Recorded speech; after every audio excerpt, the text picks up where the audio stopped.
नमस्कार, मैं हूं दिनेश कुमार। राजस्थान में वर्ष 2023 में विधानसभा के चुनाव हुए। उन विधानसभा के चुनाव में भारतीय जनता पार्टी ने पूर्ण बहुमत के साथ सरकार बनाई। सरकार बनाने के बाद जिस तरीके से भजनलाल शर्मा ने मुख्यमंत्री की कुर्सी संभाली, कार्यभार संभाला और राजस्थान को एक नए विकास की उम्मीद पर आगे लेकर बढ़ना शुरू किया। लेकिन 4 ऐसे विधायक हैं राजस्थान की विधानसभा में इस वक्त जिनके ऊपर भ्रष्टाचार के आरोप लग रहे हैं। उनमें प्रमुख तौर पर 3 विधायक जिनके ऊपर कमीशन खोरी का आरोप लगा है। वैसे तो चारों विधायकों पर ही कमीशन खोरी का आरोप है, जिसमें भारतीय जनता पार्टी के खींवसर से विधायक रेवंत राम डांगा, खींवसर ये वही नागौर जिले की हनुमान बेनीवाल की घरेलू सीट, जहां पर 2023 में विधानसभा चुनाव में हनुमान बेनीवाल ने चुनाव लड़ा था, जीत दर्ज की। लेकिन नागौर लोकसभा चुनाव जीत दर्ज करने के बाद बेनीवाल दिल्ली आ गए, लोकसभा में अपनी पार्टी का प्रतिनिधित्व करते हुए नजर आए, नागौर का प्रतिनिधित्व करते नजर आ रहे हैं। खींवसर में उपचुनाव हुआ, कनिका बेनीवाल, हनुमान बेनीवाल की पत्नी चुनाव वहां से लड़ रही थी, जो चुनाव को हार गए। रेवंत राम डांगा जो कि बीजेपी के कैंडिडेट थे, उन्होंने जीत दर्ज कर ली। दूसरे विधायक हैं वो कांग्रेस पार्टी से हैं, हिंडौन से विधायक अनीता जाटव, इन पर भी कमीशन खोरी का आरोप है। और बयाना से निर्दलीय विधायक रितु बनावत, इन पर भी कमीशन खोरी की डीलिंग का आरोप लगा है। ये कथित तौर पर दैनिक भास्कर की स्टिंग की रिपोर्ट है, जिसके बाद मुख्यमंत्री भजनलाल शर्मा सख्त दिखाई दे रहे हैं। मुख्यमंत्री भजनलाल शर्मा ने यह घटना सामने आने के बाद हाई लेवल कमेटी का गठन किया है, जांच के आदेश दे दिए हैं। आगामी 15 दिनों में मुख्यमंत्री भजनलाल शर्मा ने रिपोर्ट तलब करने का भी निर्देश कमेटी को दे दिया है। विधानसभा की एथिक्स कमेटी सदाचार समिति इस पूरे मामले की जांच कर रही है। जांच में स्पष्ट हो पाएगा कि आखिरकार किस तरीके से यह मामला सामने आया है। इस बीच बड़ी खबर भी ये सामने आई कि तीनों जो विधायक जिन पर कमीशन खोरी के आरोप लगे, उनके अकाउंट्स भी फ्रीज कर दिए गए हैं। दरअसल बता दें आपको कि एडिशनल चीफ सेक्रेटरी गृह विभाग के जो राजस्थान के हैं, उनको चेयरमैन बनाया गया है हाई लेवल कमेटी का। और इस हाई लेवल कमेटी के आदेश दिए हैं मुख्यमंत्री भजनलाल शर्मा ने कि ये कमेटी जांच करे, जल्द से जल्द जांच करे, रिपोर्ट तलब करनी है 15 दिनों में ही। ऐसे में 7 जनवरी 2026 तक हो सकता है ये तीनों विधायक रेवंत राम डांगा, कनिका बेनीवाल, यहाँ पर रितु बनावत और अनीता जाटव, इनको इनकी विधानसभा सदस्यता निरस्त होती हुई नजर आए। तो ऐसे में क्या इन विधानसभा सीटों पर फिर से उपचुनाव का बिगुल बजेगा?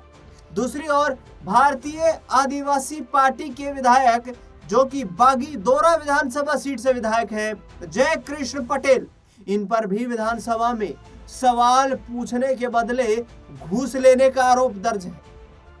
कमेटी जांच कर रही है, नोटिस दे दिए गए हैं, जवाब तलब कर लिया गया है।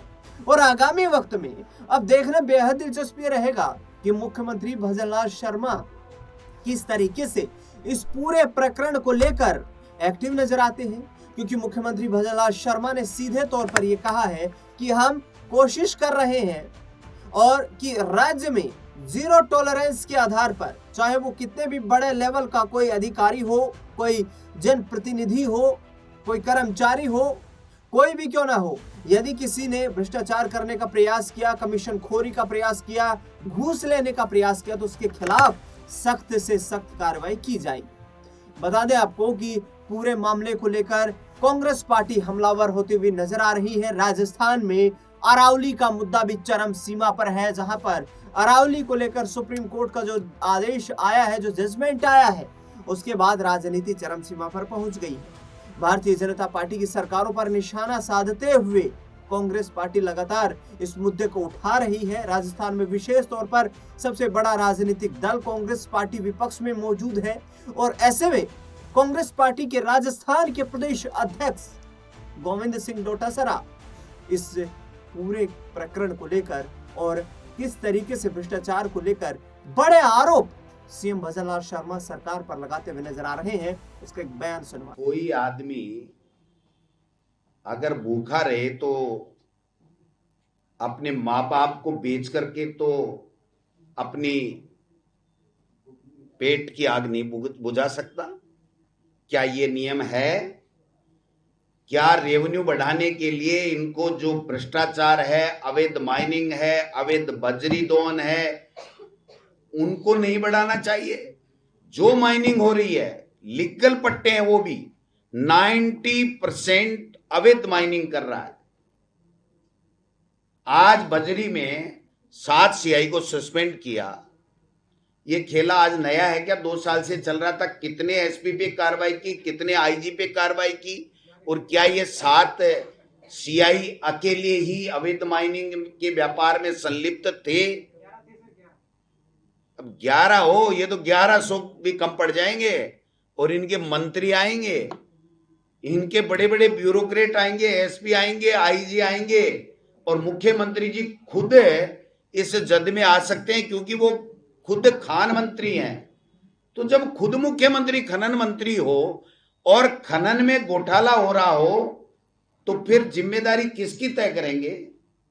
जनता पूछना चाहती है। जवाब दें मुख्यमंत्री जी।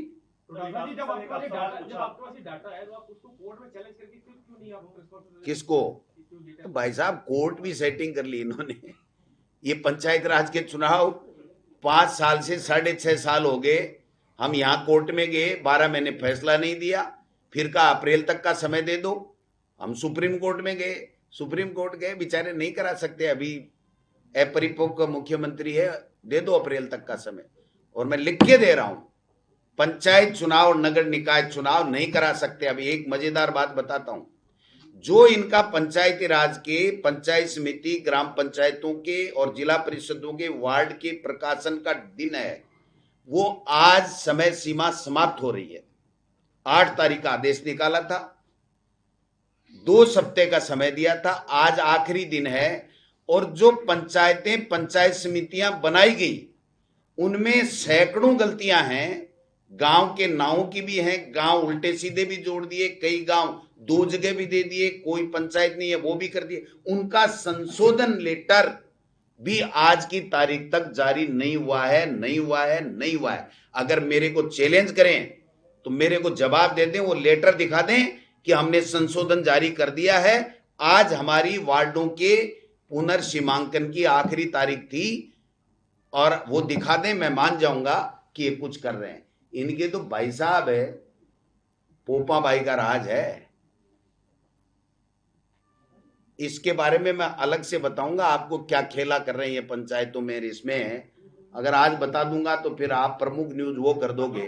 तो सुना आपने किस तरीके से यहाँ पर जो पूरा यहाँ आरोप लगाया गया है कांग्रेस पार्टी के राजस्थान इकाई के प्रदेश अध्यक्ष गोविंद सिंह डोटासरा की तरफ से। देखना बेहद दिलचस्प रहेगा कि मुख्यमंत्री भजनलाल शर्मा इस पूरे मुद्दे को लेकर कैसे एक्टिव नजर आते हैं। खास रिपोर्ट में फिलहाल इतना।